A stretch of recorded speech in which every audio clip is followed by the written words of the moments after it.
3 o'clock.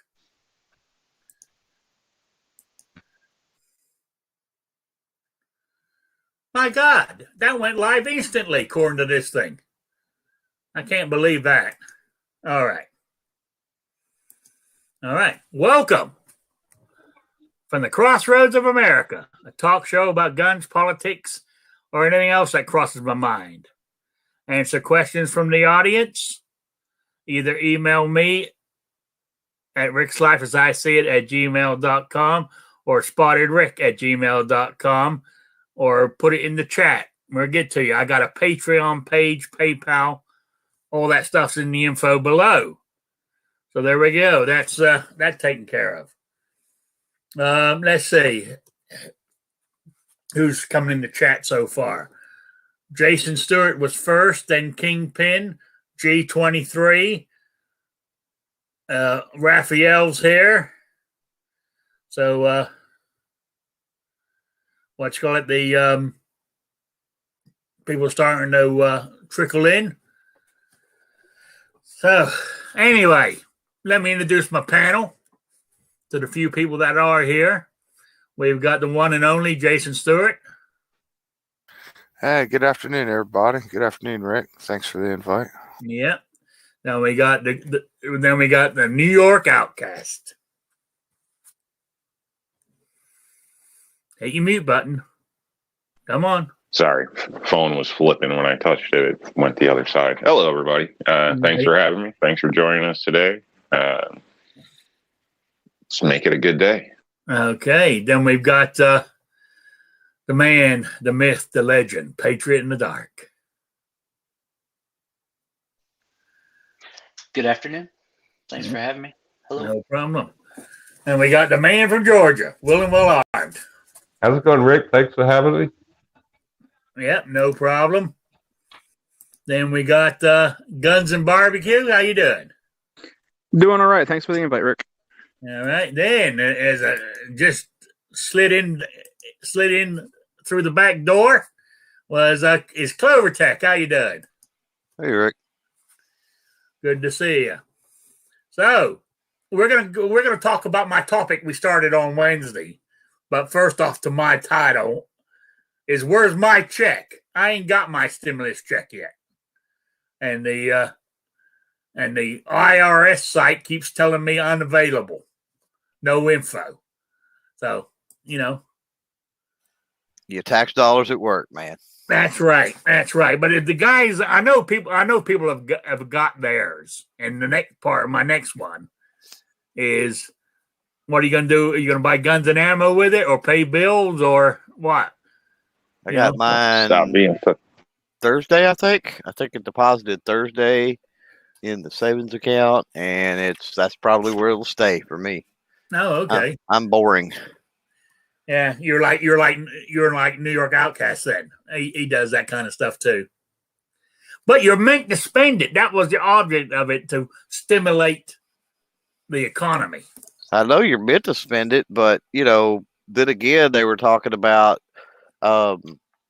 stimulation as far as people that couldn't pay their rent, needed to buy groceries. See, I'm not in that boat. Fortunately, I'm blessed. There's a lot of people hurting right now, right? So, oh, absolutely. I'm definitely not flexing or anything, but I'm blessed enough I don't fall in that category. And so now I'm thinking I've got more of a worry. I'm thinking, okay, this is the third time they've sent out checks. What's inflation going to look like in the next couple of years? Are they going to revamp the tax code? We know that Democrats are prone to do that. And then over the next couple of years, I'm going to end up having to, pay in a larger sum or something. And, it just makes more sense to me to sit on it for right now. I totally agree with that. I'm glad somebody's finally thinking ahead. Yeah, you're right. I mean, really, as you said, yes, would I like it? Yes. Do I need it? No. Right. As you said, I'm surviving. I mean, through this whole thing, I've received my disability check every month on time. No problem. And I've covered my bills. I've paid my rent. You know what I'm saying? Well, I'd be totally dishonest if I say I haven't spent any of it. Right. Like back in January, there was a Browning Buckmark I wanted. So, I mean, I used some money out of that. Now I've since put it back in the savings. You know what I mean? So I kind of use it as my own credit bank or line of credit, I guess, in a way.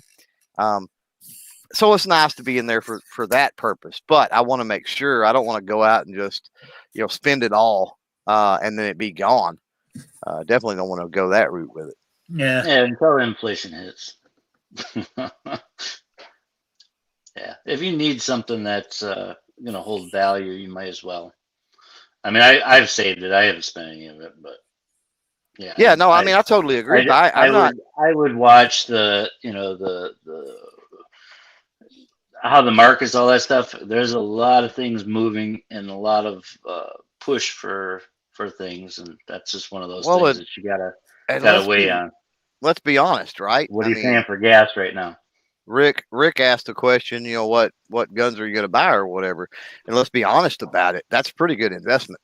So, if you're going to spend it, I mean, over MP3 players, computers, TVs, stereos, stuff like that. I mean, firearms are a really good use of the money for sure. Yeah, they're going to hold their value better than shoes. So, when mine finally comes, I will more than likely try to sit on it, but.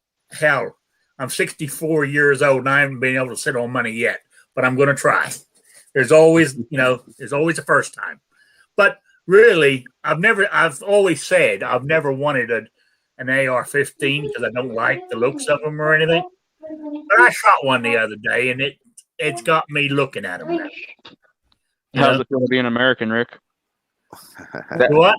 Shooting that AR-15 felt like freedom, didn't it? It did feel good too. It was a 5.56.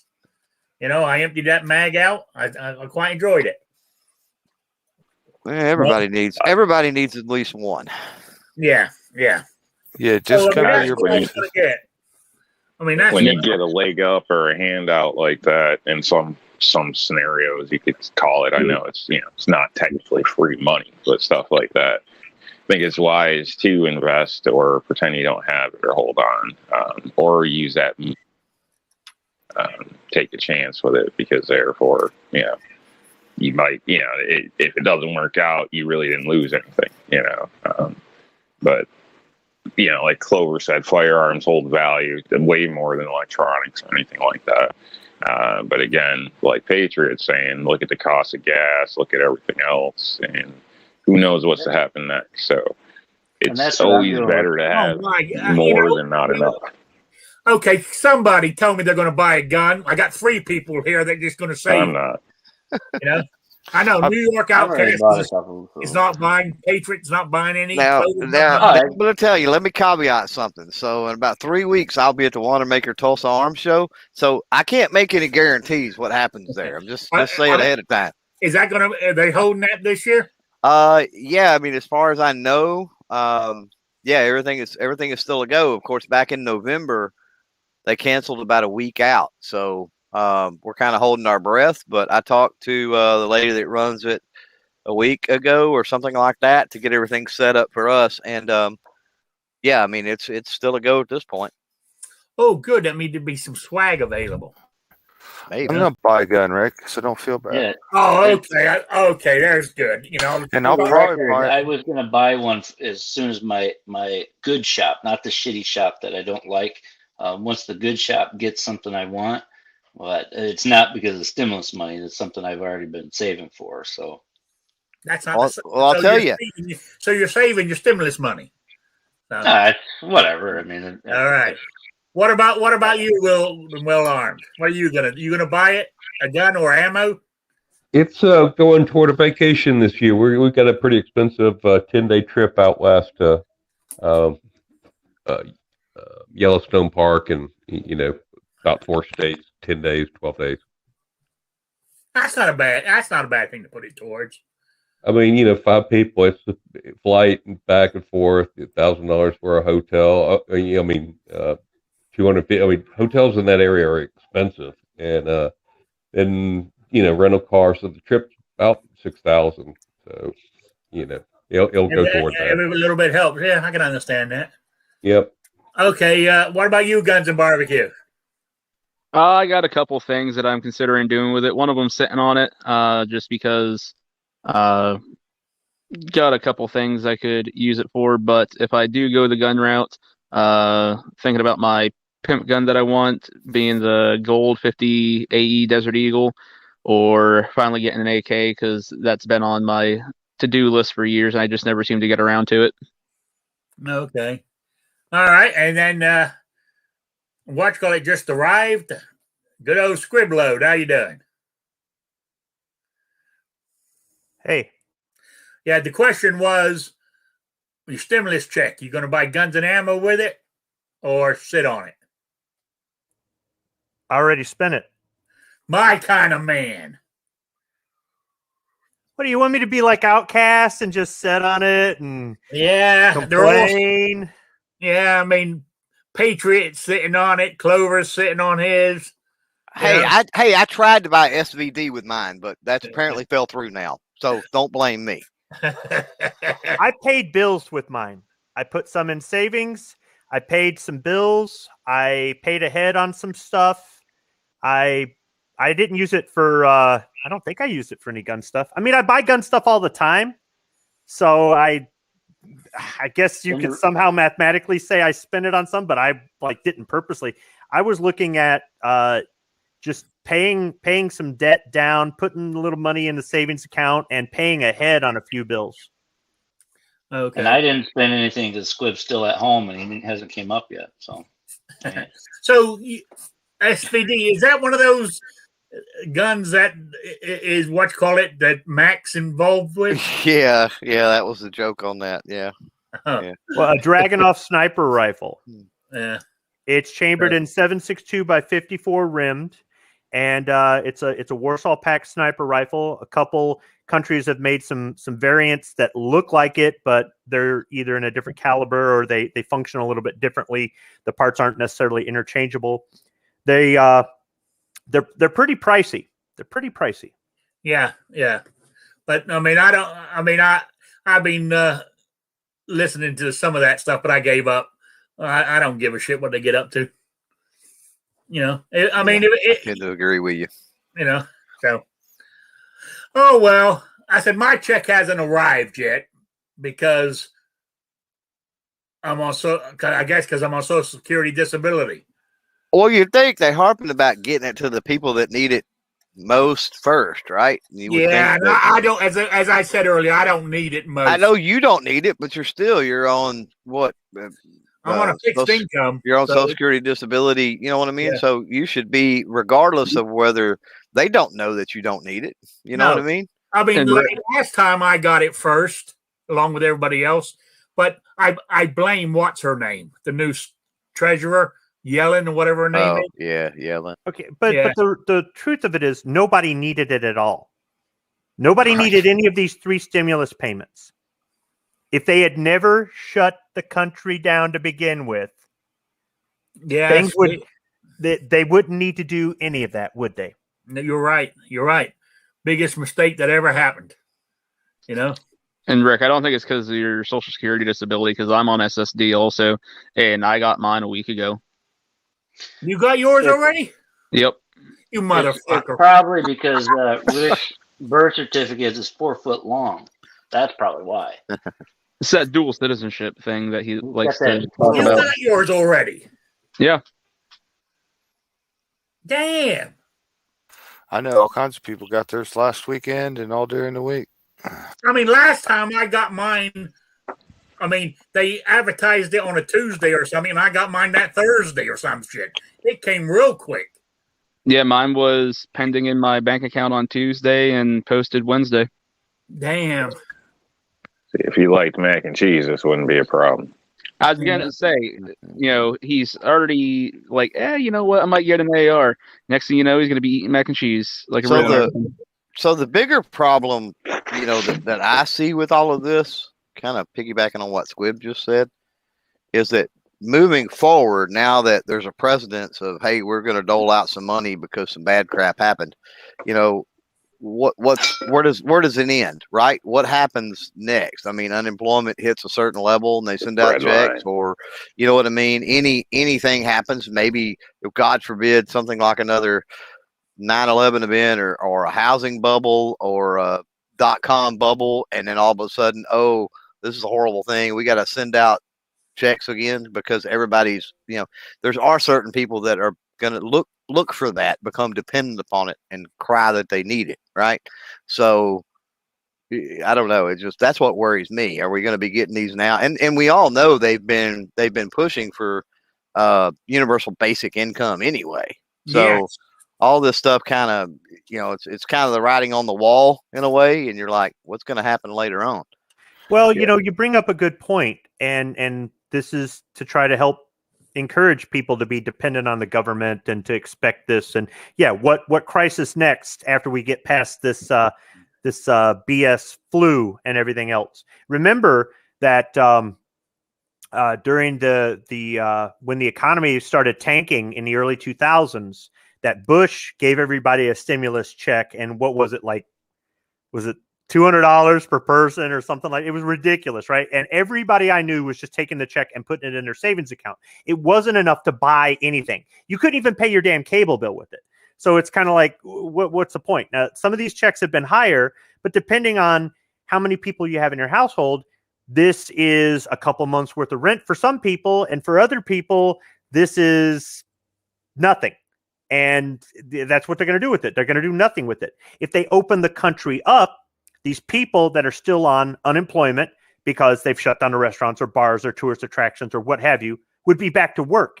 And that pent-up demand that Trump was talking about is still there. People want to go places. They want to do things.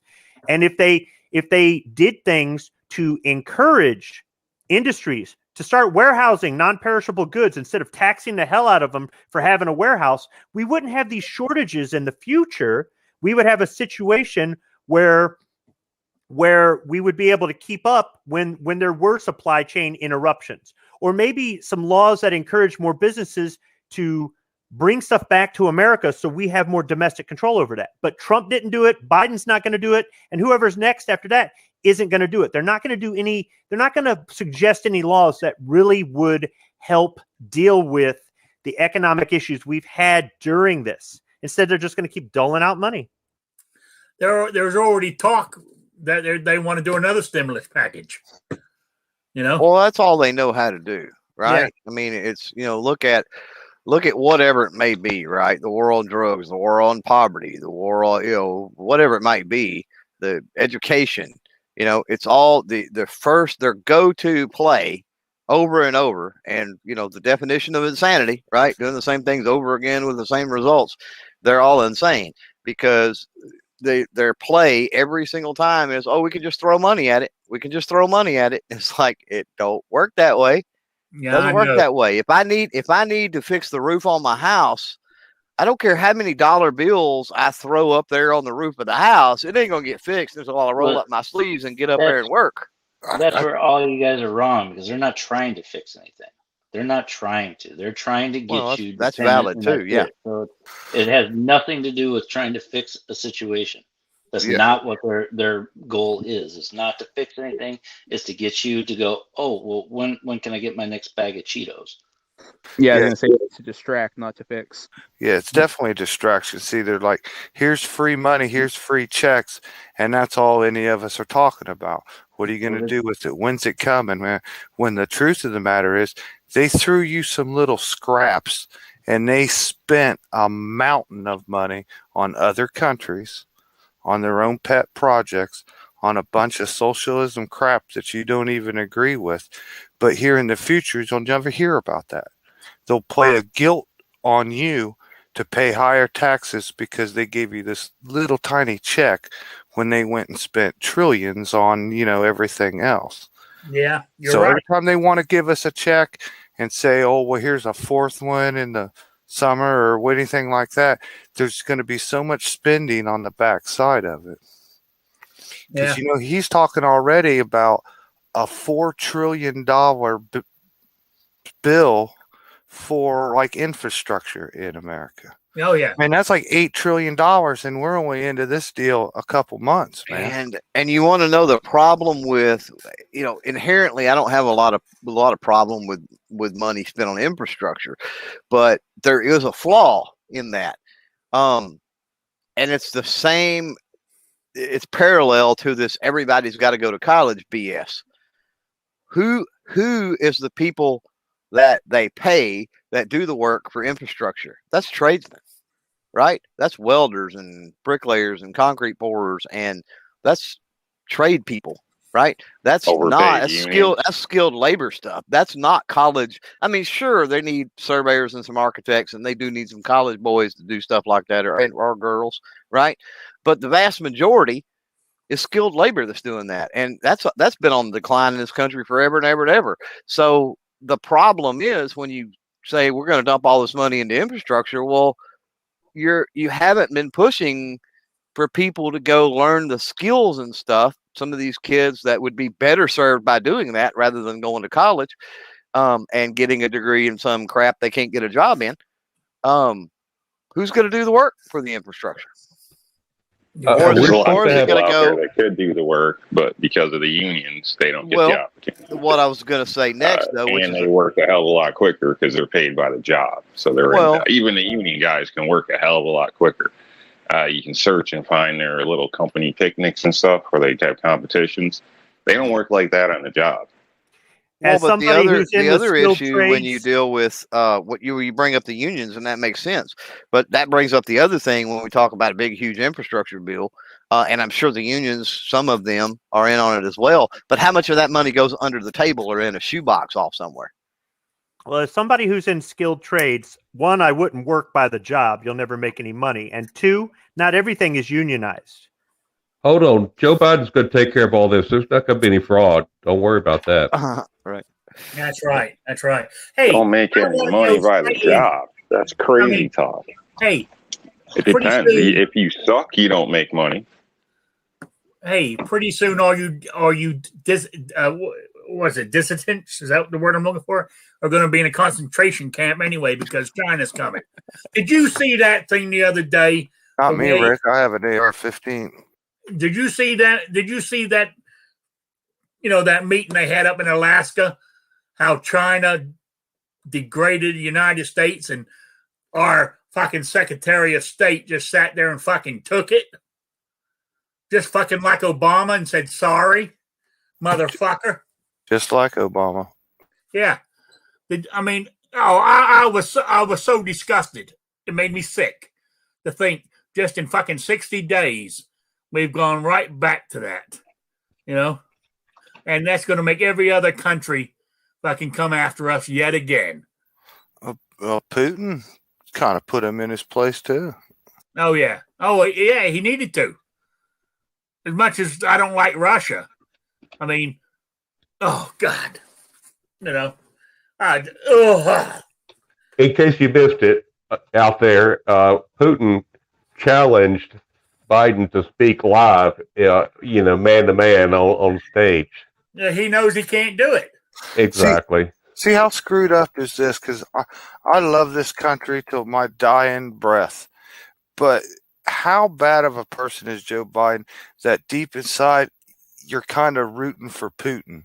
You want to see Putin just humiliate him and tear him up on a debate. Oh, yeah. Did you say rooting for Putin? Rooting for Putin.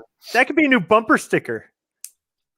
Yeah. I mean, that's terrible because I don't care. Joe Biden did get it right. Putin is a killer and he's a punk. And, but you're kind of rooting for him to make a fool out of Joe Biden. I mean, that's crazy. Yeah, and Joe Biden is doing that all by himself.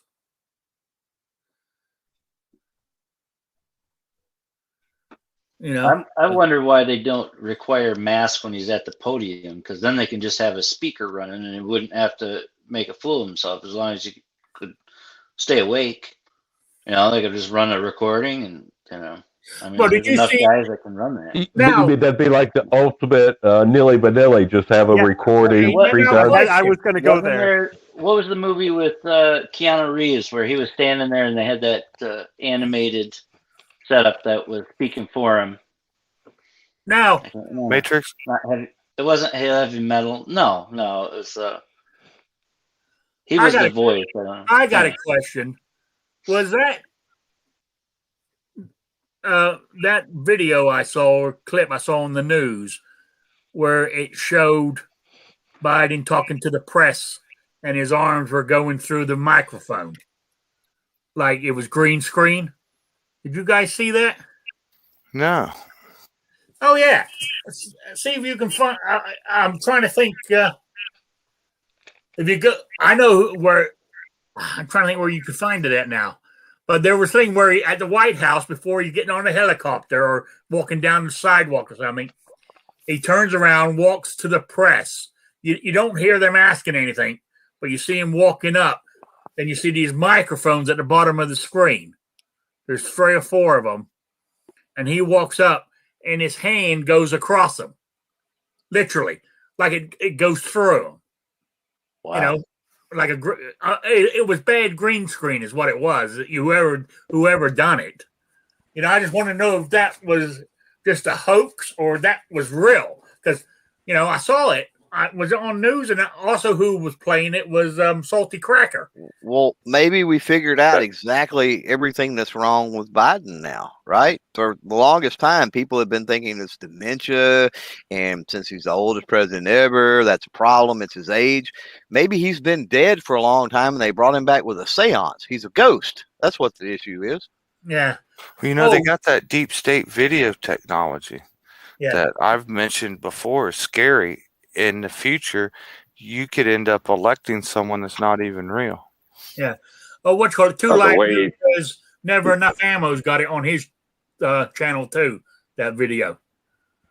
The Yeah. way the tension is now, I think on both sides in the technology, it's kind of hard to believe anything you see, especially if you're watching news and things like that. So I see things pop up in my feed all the time. Some people still think Trump's running things, and some people think the military's taking over. And I mean, there's so many different things out there. Honestly, I truly think it's a waste of people's time to focus on it right now because there's no way of ciphering through the bullshit. All you're honestly doing is picking and choosing what fits your narrative that you want to believe. For the record, I don't trust anything I see. Nothing. You haven't for years.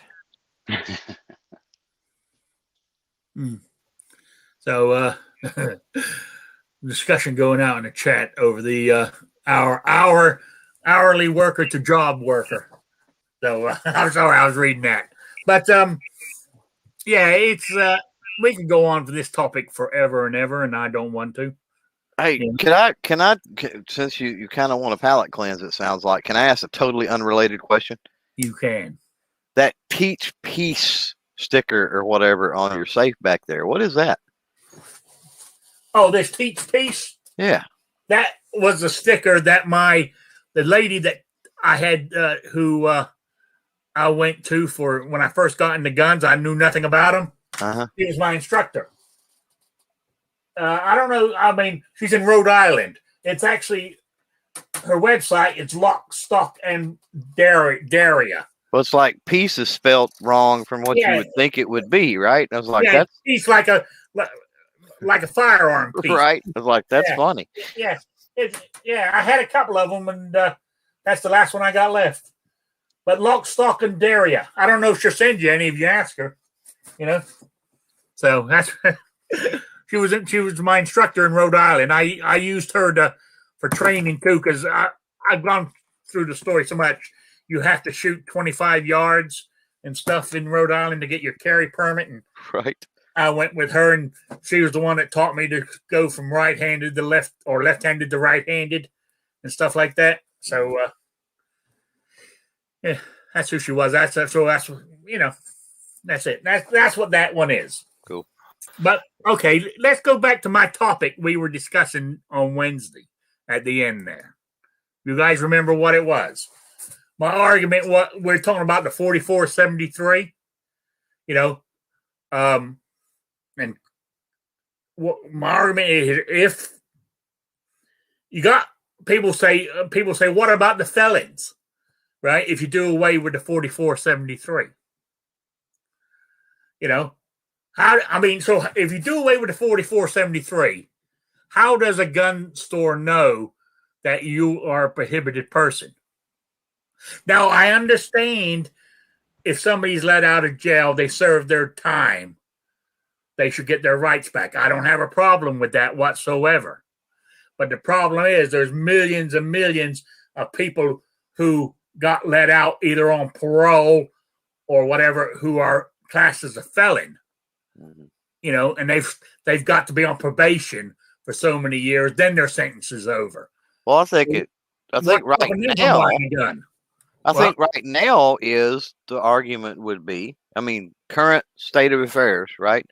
I think the argument would be that it's already illegal for a felon to possess and or purchase and or possess a firearm, right? So anybody that is a felon walking in the store and even trying to buy is committing another crime. That's already a crime. Yes. So why does it fall on the FFL dealer that somebody else is breaking the law or trying to break the law? That's where I get hung up on stuff. Is the double catch you laws, right? It's like, oh, we need another law because people may not follow this law. And it's like, well, doesn't that teach you that people doesn't follow laws? So why do we need more laws? Not only that, but if you look at the primary sources of felons getting firearms, they're not going into the gun shop. Now you could make the argument that the reason they're not going into the gun shop to do so is because they know they're going to have to fill out the background check and they're going to get nailed for That's what I'm coming up with. You could say that, but at the same time, primary ways that they get firearms are straw purchases or their private sale. Not even either one of those. Actually, if you go back, the Bureau of Prisons did a report. It's probably been, and I'm not saying that the stats hadn't changed. There may be more recent stats, but it's been maybe 10 years ago. But the Bureau of Prisons did one, and leaps and bounds by far the way that all of the criminals in prison at that time that were sentenced with some type of a firearm related, a firearm was involved in their crime, right? They stole it. Or bought a stolen. It was stolen or bought a stolen. Yeah, bought it off the street. Yeah, it was regardless. It was a stolen. Yeah, yeah. That's what I primarily meant with private sale, where they're buying it from somebody and it could be stolen or anything. Which it might not be the best example because I'm saying private sale and lumping a lot of good. That would be an illegal private sale, right? It's not legal to sell a stolen firearm. Yeah, but that's what I was saying. Universal background checks, that's how it all started, the 4473. If somehow you manage to get rid of that, right? I mean, yes, we know villains are either stealing them or buying them illegally on the black market and everything else. But if there was no way to check them in the store, so what's stopping them from walking in buying them in the store in the future? Let me throw this compromise out there, and then you guys tear it to pieces, because I already have sort of an idea of how it probably won't work. Why do you have to tie a serial number or even a purchase to a NICS check? Why can't you simply give the name and driver's license number, and you get a proceed or a deny or a delay? And if you get a delay, it's up to you to fix that delay with the ATF. You've got a driver's license. This is the thing that lets you vote in, the states that still honor that. That's easy. That's easy. I can tell you, when that weapon is found next to the dead body, they could check on that serial number, find out it went through this wholesaler, went through this gun store, was sold to this person, and then they'll know who to knock on the door for the first interview. It might have been, you might have reported it stolen, but at least they have a starting point. That's why. I get that, but what I'm saying is, and that's the biggest hole in my argument. But what I'm saying is, if the people who hate liberty want to feel safe and they just want to know that bad guys aren't going to legitimate gun stores or private owners aren't selling to bad guys, they're only getting it the way they've gotten it primarily, which is theft or buying from thieves. If you want to get the pro Second Amendment community on board with that, going, I'm okay with background checks, I have nothing to hide, I'm not a criminal, you have to take the traceability out of there. For me, the traceability isn't so much the paper trail to come knock on my door because somebody used my gun. All right. I get that's why law enforcement wants it. That's why the government wants it. And that's how they can abuse it and use it to confiscate. For me, it would be a situation where, say, I had a firearm stolen and I wanted to make an insurance claim, right? But that's up to me to do my due diligence to buy insurance and have records and do all this to be able to make that claim. If I decide I don't care or I don't want a record of this, then that's on me. If it gets stolen, it's so there's got to be some sort of way to give the Second Amendment community some sort of reassurance that there's no registry, there's no backdoor registry, there's no, so they can confiscate later, but give the ignorant public some sort of confidence that the gun stores aren't selling to gangbangers. And think about it like this too. If your state required a universal background check, but you didn't have to put down what guns you sold or if you sold it, you could simply call the 800 number and give the person's driver's license number and get a proceed or deny. You could use that as a credit check. You could use that for employment. You could use it for all kinds of things. And once again, if you're one of these people that's a deny or a delay and you're like, hey, I'm not a criminal, it's up to you to fix that. But, because a majority of us don't get denied or delayed. So I understand they want that traceability, but if they took that traceability out, I think you would get a bunch of people going, yeah, I'm good with 4473, or I'm good with the NICS check, or I'm good with, running my driver's license number like you'd run my credit because I'm not a criminal. Well, with just very little information, right? You can run background checks on people now. People do it all the time, whether it's for employment or whatever the case may be. $5. I mean, I've done them before for like $5 or something online. And basically, yeah, a driver's license really is all it requires. And you plug that in, it's $5. And, if anybody's done anything horrible, which is, the people you would want to keep from, obviously, if they, spent 20 years in prison for aggravated robbery, or something like that, or, they've been in and out of jail since they were a teenager or something, something of that nature, egregious stuff like that absolutely would show up. Now, minor stuff, traffic offenses, minor things may or may not show up in background checks like that. But every day of the week, background checks are ran on people all the freaking time. So I don't understand. First of all, I don't understand the whole delay idea. I don't get it. And Squib, I know you and I have back and forth on this a lot because I know a lot of people, law enforcement officers, and I even know an ex-FBI agent or a retired FBI agent that gets delayed, which is crazy. Got all kind of clearance, but yet he gets delayed, which is weird. But you're telling me that as a private citizen, I can run a background check on every single person that I interview as my babysitter or my nanny, but yet the FBI, right, with all of the resources, or the ATF with all of the resources at their disposal? Well, no, what I'm telling you is that you need to do face tattoos, and it will be fixed.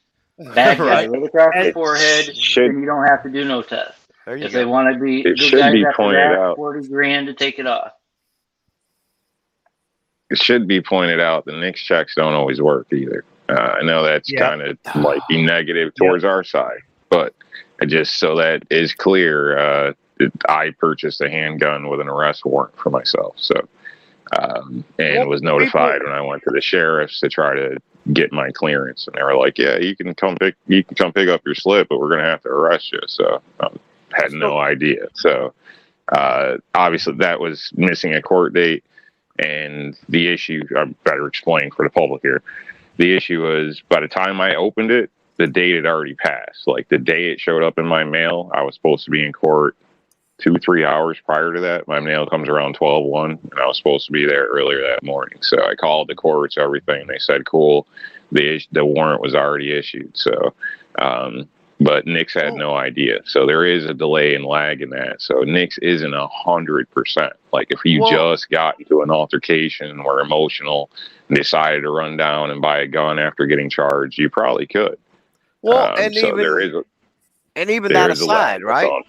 Well, I mean that's an extreme. That's a bit of an extreme case, Outcast. There's a much simpler thing, is that what happens to the person that has bought firearms for 20 years, and then something happens in their life, whatever it may be, right?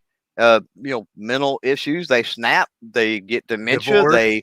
Whatever the case may be. They've never broken a law, they've never even got a speeding ticket their entire life, right? And they passed every single NICS check, and rightfully so, because at that time there was no. And then here they are. The problem is, it's like we got to stop people from buying guns in the future, and it's like we're the anti-gunners, the gun grabbers, whatever you want to call them, right? They don't acknowledge the elephant in the room, which is all of the firearms that's already owned, right? So you could stop all future gun sales, and you could even make the argument that door-to-door confiscation wouldn't work because people are going to hide them. And then so what are you left with? I mean, people that were good people are still going to have guns. People that are bad people are still going to have guns. And sometimes good people become bad people. It happens. So we've got to address it kind of goes back to the whole stimulus argument, BS stuff, right? We got to look at the root of problems and the root of issues. There's not this catch-all solution, and people want to say, "Oh, well, if it's violence, then it must be the guns." And hey, it's like, there's two more though. So the one in Atlanta this past week, the guy bought a gun a week prior to that killing spree of 8 people. He had no criminal record at all. Yeah, that's exactly what Outcast was talking about. And then another one is the Parkland shooter. He should have had a big record, but everybody wanted to keep his record fine so he would be able to be productive later on. But he was a bad seed his whole life. Yep. All those threats against people, all the mental problems he had, and everybody just wanted to give this little 17-year-old a perfect life. So they kept his record completely clean as a juvenile and as an adult. His record was perfect, so he was able to legally buy it. Then the other one is the one up in Connecticut where he shot all the kindergartners. That kid killed his mother and took her gun. Yeah. But this is why they're doing the red flag law. They're coming at it from the other side. They're going, if we can't get them from the left, we'll come in from the right and get them, or from over the top or underneath or whatever. Mm-hmm. And you guys need to be seriously concerned about red flag laws, because all it takes is one pissed off ex-wife, one pissed off ex-girlfriend, one pissed off mother-in-law, and those guns that you've been buying for 20 years from private owners that there's no paper trail on, they're going to kick in your door and they're going to tear your house apart until they find every one that you've told everybody that you have. Right. Or put a picture of it on social media. Right. Yep. But on the other side, Clover, now you do more of this than me. So I'd like, your opinion, and some of the other guys in the room here, we all have YouTube channels where we show our guns. If we hide our guns and we don't put them out there, then are we running scared? Are we putting them out there still, even though there's the threat that now we've got new gun control and stuff? Are we putting them out there to normalize them still? Or should we be running scared?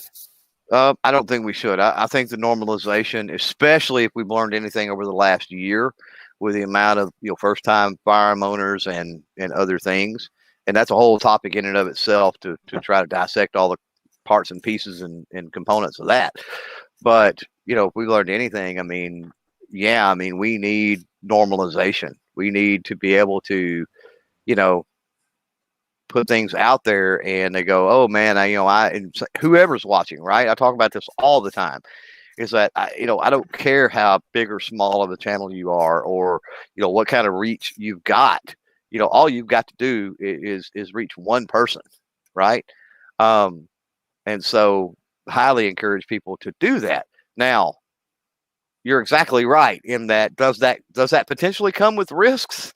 Yes, it potentially comes with a risk, right? But one of the things, if you're gonna hide, and this certainly holds true for me. I could say, you know what? I don't. You know, what gun? The gun in that video?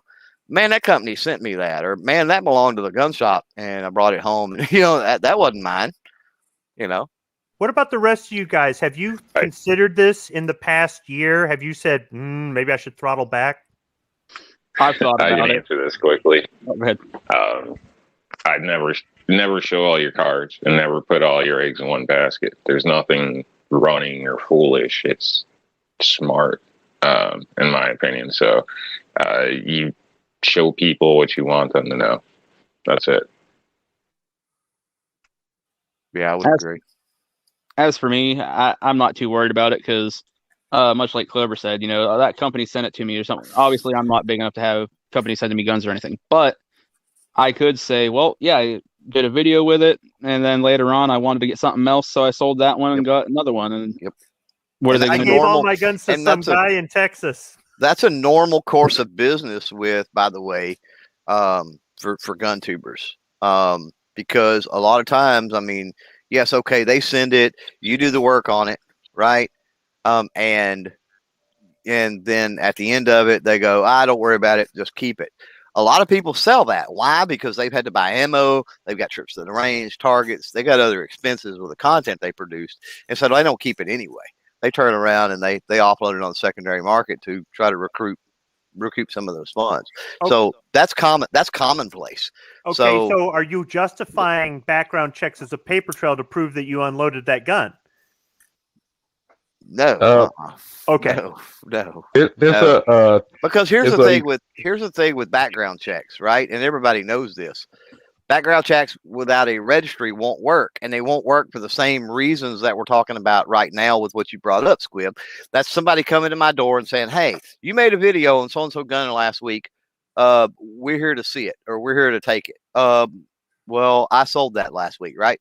Same happens with universal background checks. You institute universal background checks right now, and there's absolutely no registry of every single firearm in the United States, past, present, and future, sitting in warehouses, I guess, right? There's no record of all of that to start with, right? Then what's going to happen is 3 days ago, they passed universal background checks. You and I meet up at Tulsa 3 weeks from now. You've got something that I want. It's like, okay, Squib, here's you some cash. Thank you, sir. Appreciate it. Awesome. Been looking for this. Thank you very much. I come back home. Later on, somebody says something about, hey, I haven't seen that gun before. Did you do, I'm on the range, let's say, right? Police officer, which, I mean, what are the odds somebody's going to ask something like that? But they say, hey, where'd you get that? Oh, crap, man, I bought this 2 years ago, right? And so unless it's a newer model, right? Unless it's a model that just came out after all the background check stuff passed and after the registration has went into effect, you ain't going to be able to prove anything. Because for years and years and years, we've had private transfer. So that's the point. They're trying to put a genie back in a bottle, and you can't put that genie back in the bottle. That's the problem. But there is one little small problem there, and that's if you're buying that firearm from somebody, you got to trust that they bought it before the background checks went into place. Because let's say I bought a pre-64 Winchester. Yeah, I could very easily say, oh, yeah, I bought that years ago. But if they ran the serial number and then said, oh, well, we can track it back to this gun shop, we're going to look at the 4473. Oh, this was sold after the background checks or universal background checks went into effect to this person, and you're not this person. But is a person who bought it with the universal background check going to not require you do a universal background check? I think the odds of that are super slim. Well, I'm just saying that they picked it up at local shop. My local shop, the only reason I used pre-64 Winchesters was because my local shop just had like 6 of them dumped on them about 6 months ago. Yeah. Oh, those poor fellas. Yeah. Got that address? Maybe I'll help them out. Oh, they went quick. Did they put them all straight on eBay? Just wondering. No, definitely went to Gunbroker. That's what I meant. But no, they say right eBay on the wall. They did have a little sign there that said, "Do not touch these without asking first," because they were pretty darn nice. Right. Did they sell them in their shop or straight to Gunbroker? No, they definitely sold them in the shop. They're actually very well priced too. $350 to $400 range for most of them. Yeah, it wasn't bad at all. Wow, that's a good price, even if it ain't a pre. Yeah, if you ever see that again, you just blow my phone up, man. Right? I mean, the email, the text, the phone, you just let me have it till I answer. How many people's in this chat? Well, excluding Rick because he hadn't got his COVID check yet. So, but everybody else in here, we're good for one. So just let us know. We'll do. Yeah, I had my 329 PD on layaway at the time, and I was like, oh, what a terrible time to put that on layaway. Yes, my holsters just showed up on the front deck. Yeah. Oh, sorry. I've been waiting for these because the damn post office routed them from Colorado to Washington State before they come to Michigan. So it put like a 3-day delay on getting these damn things. That's why you use UPS. Don't use a post office. I don't know, man. UPS and FedEx screw up a lot too. Hey, man, you guys but they're insured. You guys order from Midway? Yeah. All the time. They're my go-to. Yeah, well, sometimes I've had like slow shipping from Midway. Like after a week, they just hand it off to like my local mailman, and it just seems like slow. Last couple of weeks here, I've ordered some things, and like they process it, and they tell you they got it in the mail within a few hours, and the stuff's coming really fast, just a few days. Yeah, I've always had pretty fast shipping. They're best I'm aware. They're historically known for fairly fast shipping for the most part. Yeah, they've been on it. I just sent to you, Squib, was insured and tracked through the post office. I'll tell you who is slow. For $18.45, I probably could have sent this UPS in 2 days for that price, and it would have gotten here in 2 days. Yeah. $18. My package was like $10, and it came with insurance. Well, now with Midway, I did have one issue where the box was busted in the corner, and I had 99 bullets in that Lapua box. So I contacted them, and they gave me. Did they give me a credit, or they sent me out something? They did something for me. Probably. But they were like, yeah, there's supposed to be 100 in there, and that was the one thing that busted open out of the whole package. And there's one 150 grain bullet on some conveyor belt somewhere. But Midway made it right. I mean, typically I have quick service from them, and every time they offer free shipping, it doesn't really cause a slowdown. But every now and then, I guess there could be a blurb. I mean, yeah, I'm not saying FedEx and UPS are perfect, but I think they're better than the post office. Well, I've had a couple. I've bought from Midway for many, many years, and I've had a couple of what you're talking about. The boxes were damaged when they got here, and stuff was missing, and that's not even Midway's problem, right? But call them up, and they're like, "Send us some pictures." You send them, send them a couple pictures, just to show that it is busted or whatever. And they're like, "Okay, what's missing?" And both times they gave me whatever it is, the Midway cash or the Midway credit, which was fine because. You're just going to buy more shit anyhow. I'm going to, in a month or two, I'm going to use it anyhow. Yeah. Now, Rick, do you buy a lot of stuff off the internet, or you don't like doing that? Oh, no, I buy quite a bit off the internet. Hey, I've been having problems with Big Daddy Unlimited. I know it's, supposed to be, first of all, they're always slow. I mean, they don't get anything out the door for, 7-10 days. Like Optics Planet? Yep, same deal. And when you get it, like I ordered 10 AR mags, 5 Glock mags, and 5 CZ mags. Well, it's $9.99 unlimited shipping.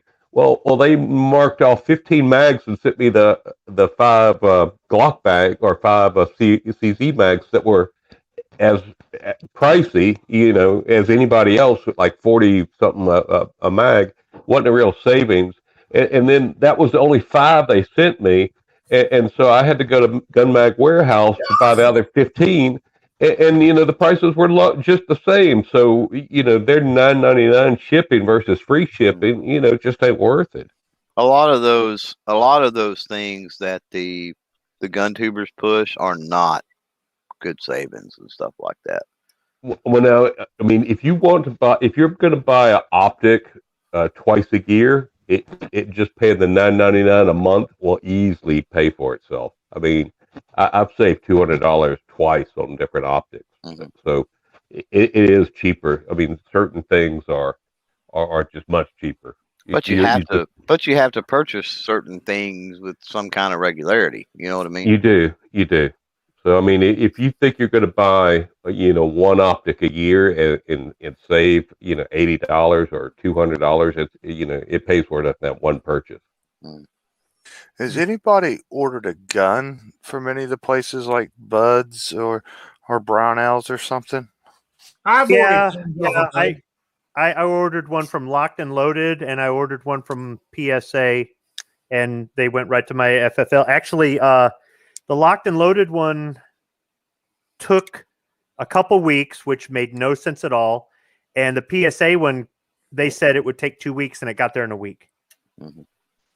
I had one from Grab a Gun that took about 3 days. Yep. Mine is Grab a Gun like Arms List? No, Grab a Gun is like a marketplace. Oh, okay. But Grab a Gun is actually a store as well. If you live in that one city in Texas, I think they got two locations. Yeah, all right. I've done stuff with J&G sales too. And they sent it right to my house. But I mean, I've done stuff with Buds guns, and I've had, mind you, I haven't done one since I've been here in Indiana, but when I was in Rhode Island, I bought quite a few off of them. But no issues. I haven't bought anything from Buds in a while. But I do got a bad experience with Buds. So I bought a TARS PT92 AFS one time, and I am not a fan of rail on a 92 series pistol.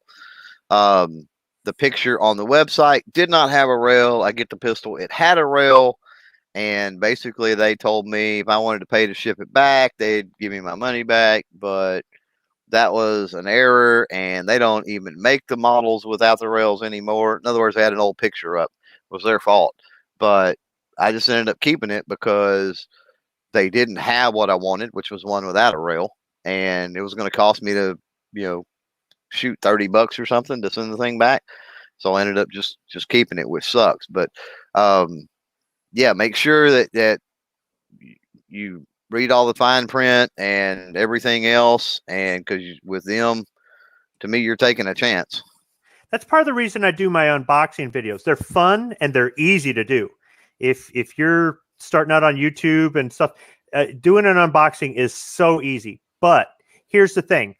Talk about how long did it take? Did it show up damaged? Did it show up late? Did everything get there? Was it well packaged, or was it just thrown together or whatnot? Give a positive review if they took good care of you. What if you had a problem? Okay, now you're dealing with customer service. Include that in your review. Maybe you take a little bit longer to get the video, when you finally get the right product in. And the companies that suck, tell everybody.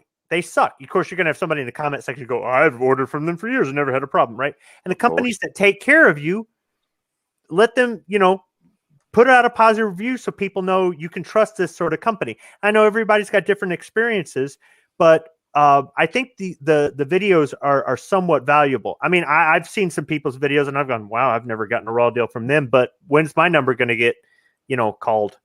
Right. Now, Clover, I want some specifics here. Do you not like a rail on a gun, or do you not like paying extra for a rail you're not going to use? I don't like the aesthetic look of a rail on a Beretta, Taurus, whatever, 92. Okay, because I mean, Patriot, I know he doesn't like rails on guns because, what would he need rails, it for? depending on the model or whatever, I don't mind a rail, but I don't like the look. I like the classic, smooth look with no rail. Lights on guns are overrated, right, Patriot? Yeah, that goes along with sights and all that other garbage. Lights and sights. All you guys with all those crutches. Hey, Rick. Yeah. Grab a gun might get my stimulus check. Oh, shit. What'd you find? What'd you find? Plain Jane Beretta M9. Okay, when you say plain Jane, is it new or used? New. But it's just a plain M9. Just a plain M9. So like the M9 I carried back in the 90s in the military, not with the rail and all the other garbage? Yep. Okay. So it's going to have national stock numbers printed on some of the parts. Yep. Does it come with cartridge belt, magazine pouch, and holster? Nah, you're not getting none of that. It's basically an American-made FS gun, but it's just it doesn't say, made in Tennessee, made in Maryland on it. It's just got the same markings as the military gun, and it's cage code numbers on it. It doesn't have the warning fires without magazine crap all over it. It's just the base. It's just really the stamping. Physically, it's no different than an American-made FS gun. Is it a 2-dot sight or a 3-dot sight? It'll come with 2-dot sights, but I have in my parts list, I have the Snowman sights, and I have a hammer that has the cage code number stamped on it. The only difference between my M9 that I own and the M9 that I was issued is the serial number. I have a civilian serial number on my M9, but the one that I would check out of the armory had a government serial number. Otherwise, it's identical. And for nostalgia purposes, I like having it because that was my sidearm. But I wasn't sure how Beretta was handling the M9s these days, because I see stuff that's in flat dark earth and all this other stuff, and I'm going, I don't know that they issue that. Well, these M9s I'm talking about, if you go buy a commercial M9 right now, all you got to do is change the sights, change the grip screws, and get rid of the plastic trigger, and now you have a copy of what you had in the military. Nice. Might I recommend a good cartridge belt and holster for that? A civilian serial number gun starts out BER. And what does the military start with? I couldn't tell you. Because actually, we're not allowed to have, you can't just go get a surplus M9. So, the civilian's not going to have one. Okay, then it must be because mine's older. Because my serial number doesn't start off like that. Yeah, I've got some that don't either. Back in the 90s, you couldn't get an M9. Or you could, because Beretta heard from their customers and they said, we want M9s, because you had to get an FS with a 2-dot sight to make it as close to the military one as possible. So they released a batch of 10,000 M9s back in the mid-late 90s, and it sold out. So a couple years later, they released another batch of 10,000. I jumped in on that second one because I missed out on the first one. And then after that, I don't know when they started making M9s commercially, like as a regular all-day, affair. But for a while there, you just could not get them. Oh, there you go. So we went totally off topic, but that's okay. I think we wore it out. It had flow, Rick. It had. You're right. You're right. I'm just saying that's why I'm sitting here listening to you guys flow. It makes a change, So, what else you want to? What else you got? Anything? Damn! I want my check. I want my money. I'm going to spend it. Fuck. How much are these checks going to be? They're $1,400 per person in the household. So if it's you, your wife, and your kid, it's $4,200. I'm just getting the $1,400. That's it. There's only me here. Well, that works out perfect because hold on. It is kind of prorated. Performances for $13,999. It is kind of prorated based on income. So if you're bouncing around a higher level, you don't get as much. So I thought it was if you make as a couple more than $150 a year that you don't get anything. Well, I'm kind of bumping at that area, and we got 2214 or something. Yeah, it's 75,150, or did they? Right. Yeah, that's what I thought it was. 75,150. No, it's not the cutoff. It's prorated after that. Oh, okay. Yeah. Oh. Hey, I'm nowhere close to that. Right. Yeah, I know. Yeah. Come on, Rick. Yeah. You got the pimp gun. You got some money. You go up to your girls and you're like, Mr. Franklin is lonely. Where's the rest of the money? Yeah. So it's Rick's just the man with the golden barrel. yeah. My pimp gun. I might have to sell it. I might have to pawn it, get some money. You know what you could get for that thing right now? How much? Probably about $60 more than what you paid for it. Yeah, that's what I figured. You know, Not at a pawn shop. Yeah, no, he'd have to sell it on Gunbroker or something. I was thinking try to sell it to Mac. I'll sell it to the Military Arms Channel. There you go. What's the name of his show? I mean, his store. A copper. Copper top. Oh, yeah. Rocco had a show about copper customs. He's had several. Rose been on a personal crusade. You know, I've gone through Terre Haute before, but I've never stopped there. Maybe I should. Oh, is that where it's at? I thought it was. I thought it was in Terre Haute. It Oh, is. that's The 31, Harley right? shop there in Terre Haute. Was pretty nice. It's not far from where actually Roll Call lives. I think. Hey, it's 31 or 41. Maybe it's 41. Yeah, you go straight down from where he lives. It's really not that bad of a drive. Yeah, I think it's a hike for me. You know. Just to You got to go left and then right. You got to go west and then north. But you can kind of cut diagonal across. There's a lot of back highways in Indiana. For those going down south from Michigan, cutting through Indiana is so much better than going through Ohio. Ohio's faster, but Indiana don't have as many cops. So, you know, it's pretty scenic in Indiana. That's why it's called the Crossroads of America, because of all the roads we have. Well, there's some federal highways there that you can do 70 on, and they're, you know, well taken care of, and they'll crisscross like a grid almost. Everything goes to Indianapolis. Yeah. Yeah. Well, I mean, Roll Call, he's about 2 hours from me. You know, because he's right at the other end of the state. I'm almost down the bottom. I'm almost in Kentucky. Yeah, you're almost in Kentucky, but you're kind of central. Yeah. You're just north of the river, kind of central. Yeah. So, yeah. Mind you, well, you guys are talking about stuff coming in the mail. Ever since I moved here, why in hell I pay that fee for Amazon? Because I buy a lot of stuff from Amazon.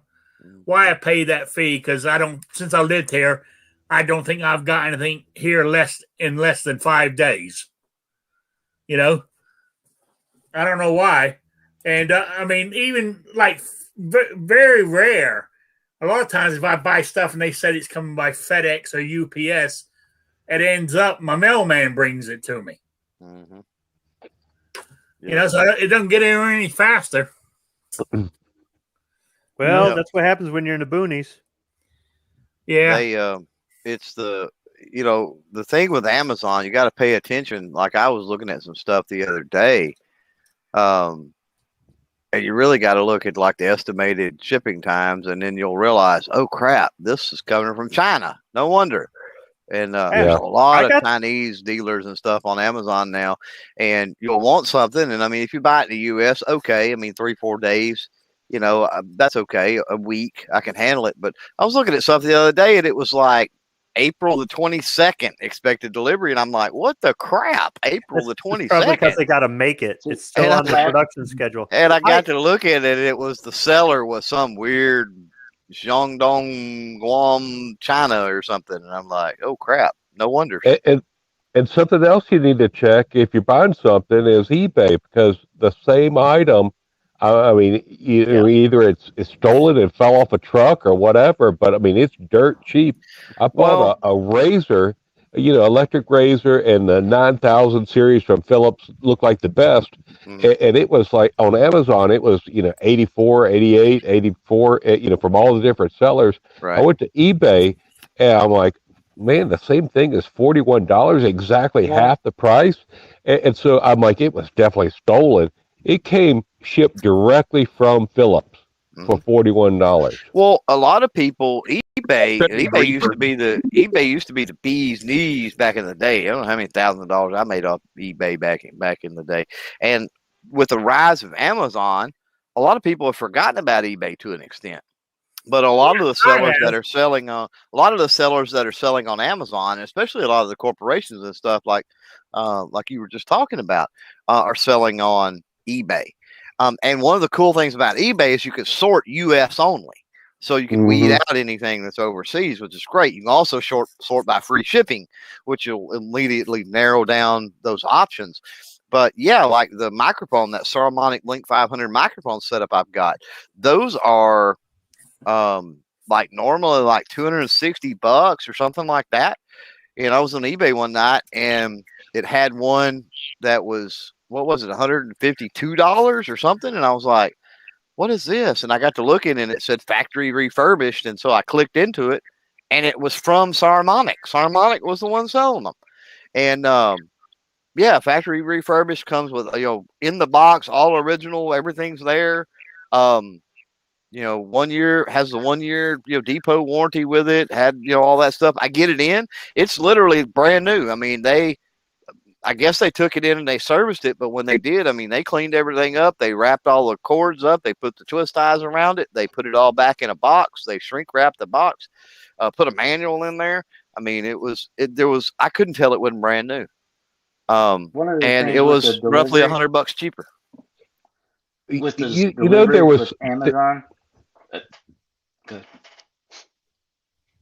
There are some headphones that are noise cancellation that are kind of more for stereophiles, and I was thinking about trying one of those for shooting guns on the range because it looks really nice, more comfortable, much nicer than what you're going to get from the 5 main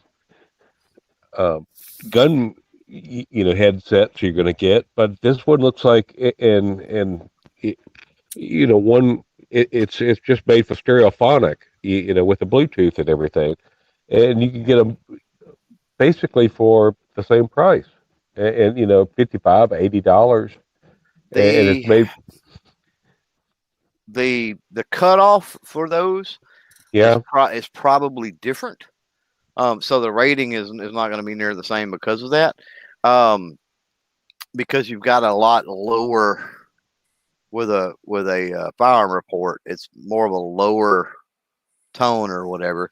So will it hurt the machine? Will it hurt the electronics in the headset, or will it hurt your ears? It potentially won't cut that out. Is the problem? You know what I mean? It won't cancel that out. And then the other thing that I would say, just from, because I'm wearing a headset now and I've worn headsets doing this for years. Unlike ear pro muffs, headsets are typically much, much hotter to wear. So for some people, that's not you don't have to deal with the heat issues. But like the set I'm wearing now, there's absolutely no way I'm wearing these out on the range on a hot day. It ain't happening. Yeah. Like I can speak to my Sennheiser studio headphones. Yep, that's what I've got. They do block out a ton of noise. It's incredible. Once I'm actually on talking to people, I don't hear squat. Would I trust them to be taken out to the range? I don't think they'd do enough. Now, if you were doubling up on ear protection, putting foam plugs in under those, then I'm sure you'd be perfectly fine. But just to wear those alone, I don't think I would trust it. That might be a better combination. Well, at the end of the day, when you're talking about ear pro, something is better than nothing. And to mitigate hearing damage to the point, especially if you shoot regular, that you don't have to worry about it, it honestly don't take much, man. It's literally, you can put cigarette butts in your ear, or I've seen people literally stick 223 rounds in their ears before, just something. The cigarette butts work, actually. I mean, I've done it before. Yeah, it's one thing. It don't take much. I mean, how often do you go to the range and you cup your hands over your ears, right? Somebody else is using your ear pro and you're standing behind them and you just cup your hands over your ears. I mean, it don't take much to mitigate the sound. Yeah. I've shopped with eBay and had good results, so I wouldn't be scared of eBay or anything. I usually do the filters and buy new stuff, and pay attention to the user rating too, right? Yeah, definitely. You know, if they've only got a user rating of like 10, I picked up from eBay at a Yeah. decent price from a decent seller and got it sent with no problem. Everything's complete in the box. I saved money and it's brand new, flawless item. So a lot cheaper than some of the other sites. So I wouldn't state everything's a deal. Definitely pay attention to the fine print. But I've had great success and used it for years. I've actually never ordered anything off from Amazon. I'm basically an eBay guy. So all these people that keep contacting me, trying to, get me to look at that Chinese stuff or whatever, I don't really have anything against the stuff. I'm just not paying for a service I'm not going to use. So you can send me the shit for free, and I can give you a, review to keep something I didn't want any damn way. If you're out there from eBay, give me a call. Okay. Anyway, I want to change the subject. Hey, can I throw in something real quick, Rick? Go on. As far as that delivery. Yeah, go on. You started off with the delivery thing. 2 years ago, Amazon had a program. They were calling out for military vets too, but I think anybody could do it. Where you do a distribution, and it was basically personal people or using your personal vehicle to deliver stuff. I don't know how that went. It was 2 years ago before all the last year garbage. But, if you were a vet, they would give you X amount of dollars, kind of, I don't know if it was a loan or something. There was some program that you basically got a group of people together and, you get vans and that kind of thing to do their deliveries for them, where they would just basically drop ship everything to you, then you would take it out and drive it. Because I've got a lot of things here personally that, they're guys rolling up in their car, dropping stuff off for them. So it hasn't even came with, the post office or FedEx or any of that stuff. So they did have that for a while. I don't know. They still, I don't know if they're still doing it with all the security. Patriot in the Dark, they're dropping stuff off at your house and you're delivering it? It's a setup. Yeah. I didn't get into it. My cousin he's one of those get rich guys, and he's also a vet, and so he was looking at it where but I don't know if you have to have a place to get it sent to, and then they're basically, you get a couple of drivers together and they have it up to where they'll pay you. It's basically starting a delivery service in your area, and it was just primarily for Amazon. They would send it to you, then you would take it, and whatever It's you'd kind pay. of Uber driver for individuals. Yeah. And this was, I believe, 2 years ago. I don't think it was anything with. I haven't talked to him in like 2 years, so I'm sure it was back then. I've in the last year, I've seen a lot less POVs delivering from Amazon. I think they cut it back last year with everybody being scared of everything. So, but I know I've had a couple of people drop stuff off, and then they come back. Oh man, that was the wrong package. It's like, well, that's not really too professional. But I drove past the body shop about 2 weeks ago, and I saw 15 Amazon vans in for repair, just sitting out in the parking lot. It's kind of funny with big scrapes down the side. So I think you're right. They're transitioning, but they're not hiring professional drivers.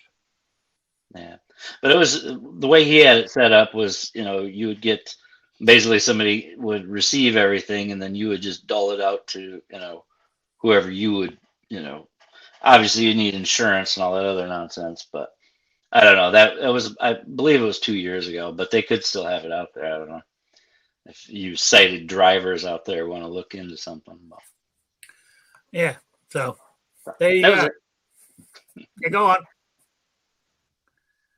Go on. I'm listening. No, it's all you. It's all you. Yeah. Okay. Now I'm going back to my firearms question. Okay. When I get this 5.56 AR eventually, can I shoot 223 through it? Yes. Yep. Yes. You buy a good one. Chest can't go backwards the other way. You can't shoot. Well, 223 wild you can. Say that again now. 223 wild, you can shoot both 5.56 and 223. It really 223 Wild is the best barrel to go through for both ammo. Nobody makes an I recommend the AR-15. 5.56. Nobody makes an Get AR-15 that. You can chambered. shoot the 223, and everything's basic and standard. Not an issue. What was that, Squib? No one manufactures an AR-15 chambered in 223 Remington. The prototypes years and years ago had that, but nobody manufactures one in 223 Remington. You're either going to get it in 5.56 NATO, or you're going to change out to a 223 Wild barrel, or you're going to order one with a 223 Wild barrel. So you can use either or. The situation where you really want to pay attention is, say, like in a bolt action or like in a Ruger Mini 14. So don't worry. Any AR-15 that you get that's chambered in 5.56 NATO, you can run either one in. Nobody makes a 223 only AR. Yep. That's right. All right. I'm Yeah, just curious. Yeah, you just. Really I do have an LWRC 223 Wild upper, and it's very accurate. Yeah. So the 223 Wild, Rick, is like a newer design that's supposed to be a compromise between the two because there's a slight variation, et cetera, et cetera. This is supposed to be tighter tolerances. It'll still shoot both kinds of ammunition safely, but it's supposed to accurize it a little bit more because you got tighter tolerances there in the chamber. Okay, so say you bought an AR with that 223 Wild barrel on it. Can you shoot a 5.56 through that one? All day long. No Day problem. long. Oh, because I could have sworn I heard somebody say you could shoot a 223 through a 5.56, but you couldn't do it the other way around. Right, but nobody makes an AR-15 chambered in 223 only. Say you bought a Remington 700 and it's chambered in 223 Remington, don't run 5.56 in it. And That's the only exception. That's the only exception. Well, I'm thinking the Ruger Mini 14, that's a 223 Remington, right? It's not a 5.56 NATO, right? I think that would be very early models, and I think that's even forgiving nowadays. Yeah, it's What you want to the You're Ruger correct. Target, the one that's listed as a Ruger Target, which they only made a few of, is the only one you can't run 5.56 through it. The guns are strong enough. It was a thing with Ruger to where they didn't want to label that gun as the same as a military cartridge. And but if you the true Target guns were like tightly fitted, nice, in only a few years. Those no 5.56, but the other ones you can run 5.56. If you buy an AR as a complete rifle, it's going to be stamped on the receiver 5.56 NATO. Some of them have the caliber stamped on the barrel. For example, like a 300 Blackout. That way you know it's a 300 Blackout. But yeah, you're not going to have any issues with ammo, Rick, other than the fact that everybody and their brother is buying that ammo. If you decide to reload it, the 224 bullet is used in 5.56 and 223 Remington. So your load data you'll have in your book, you'll have 223 Remington load data, 5.56 NATO load data, and 223 Remington service rifle data. And they all use the same bullet, the same primer, and it's just a matter of the case. Now, the head stamp on the case is going to say whether or not it's 5.56 or 223. 5.56 you can run a higher pressure in. But if you just follow the load data, you'll be just fine. Oh, okay. All right. So, because I am leaning towards getting one, AR. So, but I don't. I said that one that Patriot sent me from PSA for $529. I thought it was a good deal. But right now, most ARs I see, cheapest I've seen at other guns websites is $800. The thing about a 5.56 AR is that one is the one with the most interchangeability on parts, the most availability on parts, the most aftermarket support. The other calibers, depending on what they are, how long they've been out there, who's making them, is where you start running into limitations. That's why I said you should just get the 5.56, Rick. Because you're not out for target practice. I mean, competitive or anything. You're just, the basic rifle that 5.56. Yeah, don't waste your time on that 22 long rifle. Yeah. So. But the AR, like I said, is the most accessorized, most custom made rifle tailored there is. For the $549, you're getting a basic rifle. Now, you may not like the hand grips that's on it. You know what I mean? You may not like the sights, or the charging handle might be real flimsy or something. So, there's always room to put more money in it, but you have to weigh the cost of, am I good with it just completely basic, or, would it be nicer with a couple $100 of parts in it? Now you got to weigh, is it better just to buy it at a higher price and get, like the Magpul furniture and everything on it? I think keep in mind as well, most of them come, as a usable rifle. So, a basic low end, whatever you want to call it, not necessarily low end mil spec rifle is fine. Anything else, honestly, is user preference in a sense. But they issue soldiers basic rifles with iron sights when you first start. So, and it gets the job done. So obviously, they upgrade after this, but it's just a principle. Depending on what you're looking for, you can be proficient with a basic plain rifle. It's really all on you. Everything else, the furniture, is look cool, feel cool, or maybe sights, it improves your accuracy or this or that. But other than that, you can get by. So don't look at like a basic AR as junk. There's a lot of engineering that went into that. Even like the trigger weld. Everybody, even I did it. Buy the trigger weld that's got the little dip in it. So if you're wearing gloves, which I barely ever do. But in real life, you can just, stick a bullet in your little retention tin and drop the piece that's there. It's already thought of. Like, there's a lot of designing that went into that rifle. So it can get the job done. Rick, you're probably going to want something that's set up like your M&P 22 was if you enjoyed shooting that rifle. So if it's got a lot of the same hardware, it's going to be ergonomics for you. If you didn't like shooting that, if that was uncomfortable, then you may have to experiment. But that's how we all end up with a part of or a box of miscellaneous AR parts, right? That 22 I had was it was fun to shoot, but I hardly ever shot it. You may go to the range and see somebody else's AR that's got something different on it, and you may, hey, can I shoot that? And ooh, I like this. Who makes this? And you get a XYZ part, and there's nothing to swapping out parts on those things. People, make it sound like it's so complicated, and it really isn't. But the thing about the AR-15s is that people read mil-spec and they think, well, the military uses it. It must be indestructible. And mil-spec doesn't mean indestructible. Mil-spec just means they have this specification for weight or fire resistance or corrosion resistance or whatever it is. And it's just meeting that specification, which Outcast said is good enough. It is good enough to win wars with.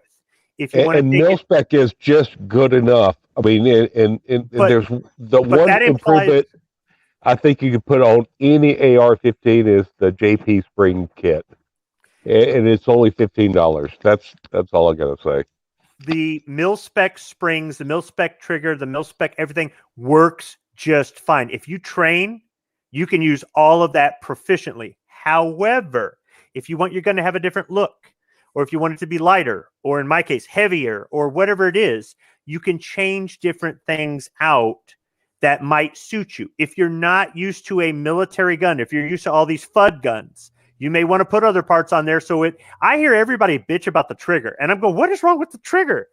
I've never shot a 2-stage overpriced trigger. I've always shot a mil-spec trigger, and that's what I learned on, right? Well, you didn't learn on that. You've been shooting Howler rifles, and now you get this and you go, this thing is crap.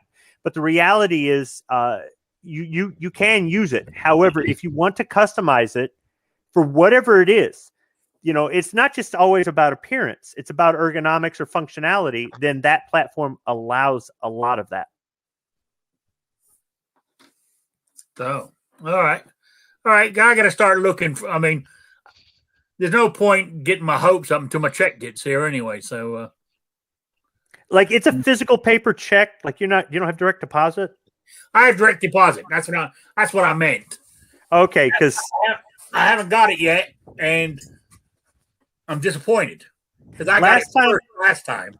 Last time around, I went to the bank just to get some money out, and there's this line of old codgers in front of me, and I'm going, "What the hell's going?" And they all got a paper check in their hand. They're cashing in their cootie cash. That's back in January, and I'm going, "What the get with the times, old man?" Yeah, a lot of people were like that. Old people. No, I'm into the direct deposit. I do all my banking online. I hardly ever. I can't remember the last time I walked in a bank. So I said I don't do any. I mean, I don't do anything. I do everything online as much as I can. I've even found a way to pay my rent. I've done it once when just after I got out of the hospital with my surgery, which was at the beginning of February, was I found a way that I can pay my rent through Facebook for free. Oh, that's pretty cool. Well, actually, it's Facebook Messenger. You go on the Messenger and you click the little three dots, and it will have a dollar sign. You press on the dollar sign, and you can send money right to them. You got to watch out. Now Facebook knows where you live. Hey, everybody knows where everybody lives today. If you think just because you ain't got a cell phone or you don't use Facebook or anything else, you're just kidding yourself. The man knows where you're at all times. And they know what guns you have too.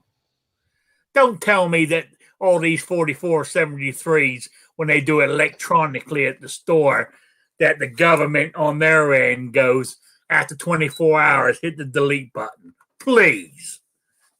Get realistic. They might hit delete after they've written everything down and they're on another program. When does government do anything efficiently? Or as they say. So, there we go. Maybe that's why I haven't got my check, because somebody's hacked my account on Facebook. As soon as you eat a dish of mac and cheese, your check will show up. Well, I guess it'll never show up then. It came to me in a dream.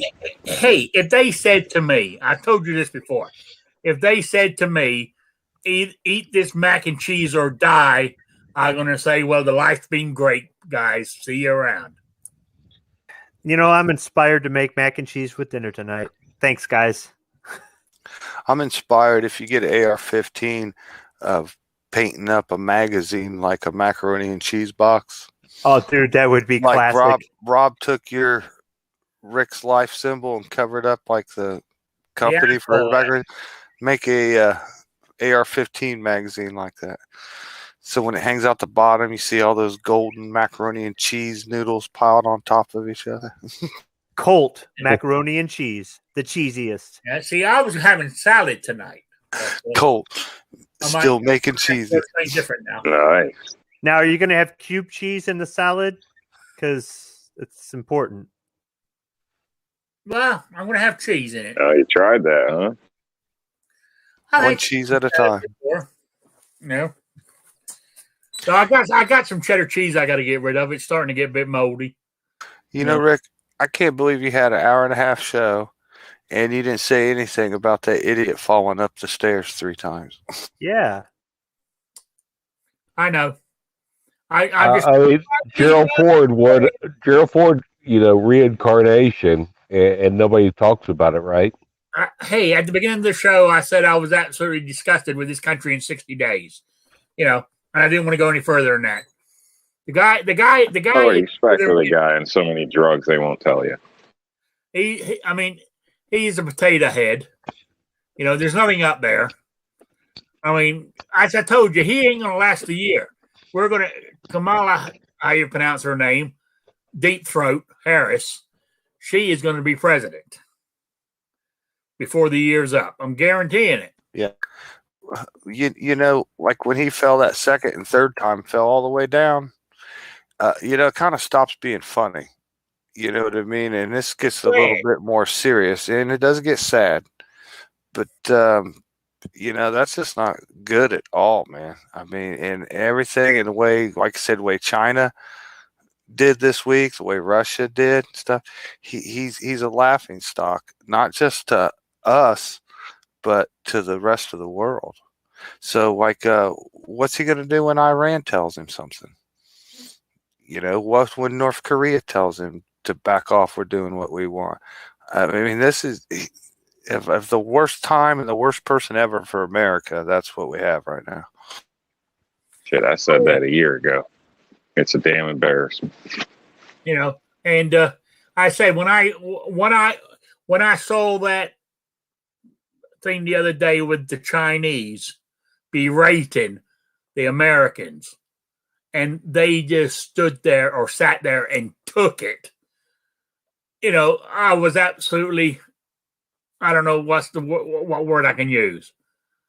I was sickened to see that. Flabbergasted. Yes. That this, kind of like bowing down to the Saudis. Yeah. I mean, well, it was Obama. He's doing exactly the same fucking thing. I think if that was Trump, he would have fucking nuked China for doing that. Well, China wouldn't have dare say it to Trump. So, but it's all getting that way. It's every country now is going to come out of the woodwork. I mean, I tell you what else is building up is hold on. I was on mute. I think it was called apoplectic, which means you're beyond pissed off. Yeah. And ISIS is starting to build up again. All because of Sleepy Joe. The child kisser.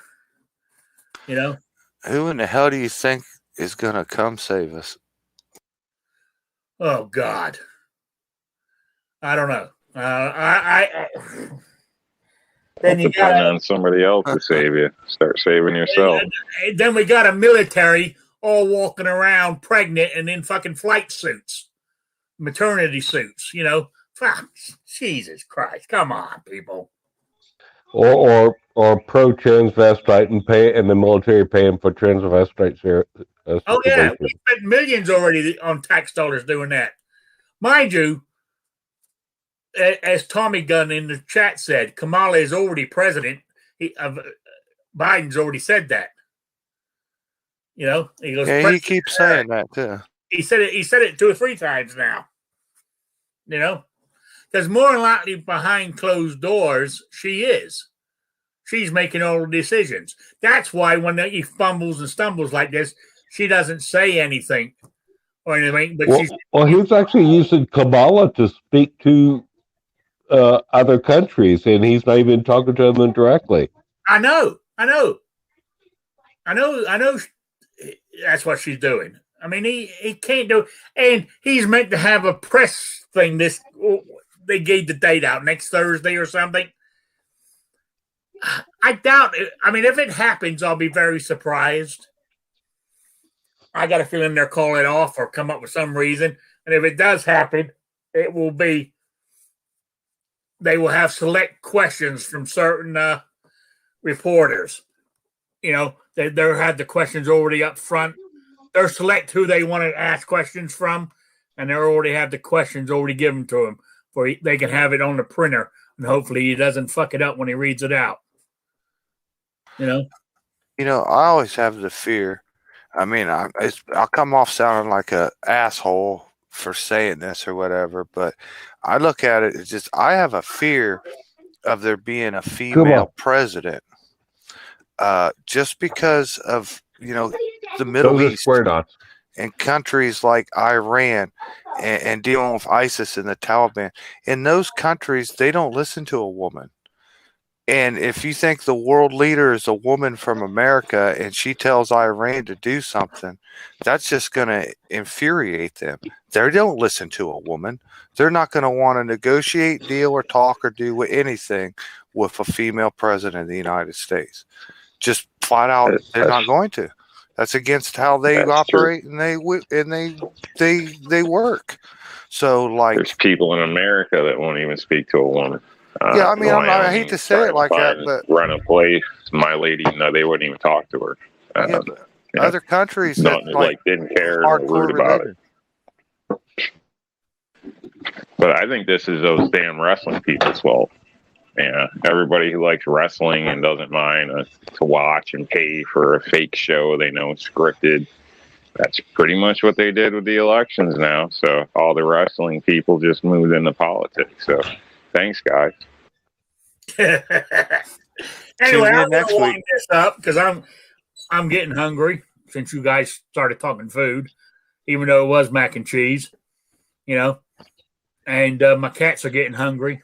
So I'm going to wind this up real quick. My quiz, it's a 2-week quiz. I want email to rickslifeasiseeit at gmail.com or spottedrick@gmail.com by next Saturday. I want the question. It's a 2-part question. In the TV series Branded, I want to know who the sponsor of the show was and what rank he was when he was drummed out of the military. That's it. So we're losing people.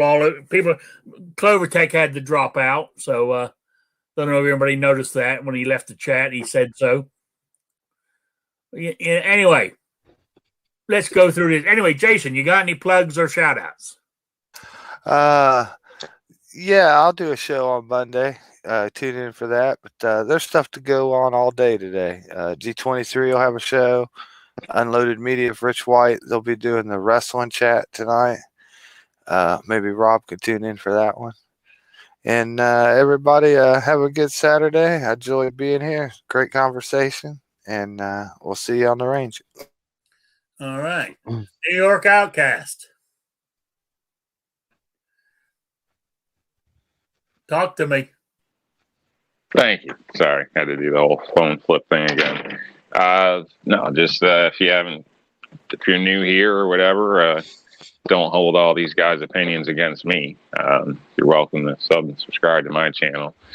I know people that do tend to have a better sex life. They grow their hair back and hit the lottery. But while you're at it, definitely check everybody else out on the panel. Thanks for joining us. And as Patriot normally says, make it a great day. All right. Patriot in the dark. Any plug outs? Any plugs?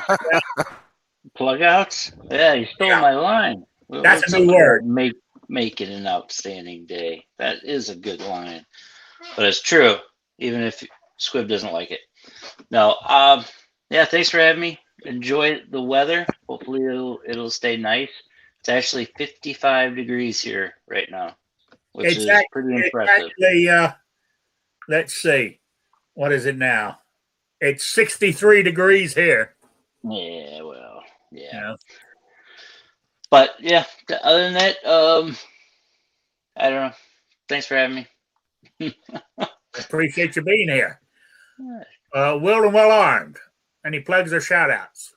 Oh, I did a video on on 2 different 45 ACPs this weekend, and then there'll be a comparison of the 2 coming right afterward. And also, I'm going to float out a video of me and my son shooting a BB gun pistol in the backyard and at a fence, and it's pretty fun. So that'll be coming out tonight. All right. But, yeah. Good. Squib, you got anything? Nah. Well, I appreciate you being here. I really do. Guns and Barbecue, any plugs or shout outs? Every Tuesday and Thursday night now, I'm going live at midnight with the Almost Nightly Firearms Expo. Bit of a ripoff from the Daily Gun Show that G stopped doing. and I liked that show and figured if he wasn't going to do it anymore, I'd fire up my own. So doing that, I'd also like to call BS on Rob's subscribers getting their hair back, improved sex life, and hitting the lottery, because I am 0 for 3 on all those, and I've been subscribed to Rob for a while, but definitely go subscribe to New York Outcast. For sure do that. That's but like you're just going to get hair back. 99.9% true. I've been subscribed to Rob's channel for years now, and I'm 0 for 3 too. Huh. I got my Hey, benefits. Rob, I'm losing some frontal hair as well, so I'm not sure what's up with that. How much in lottery winnings counts? Because, I mean... Oh, see, Squid's the one that's stealing all your damn luck. Yeah. Well, anyway, I want to say I'm going to close this down because we got everybody, right? I want to say thank you for everybody in the chat for being here, spending your Saturday afternoon with me. I really do appreciate it. And I'll be back again on Wednesday, and we will talk to you then. So, hang on, where's my page? So I want to say good night, everybody. Bye, Sabrina. Stay thirsty. Yeah, Sabrina.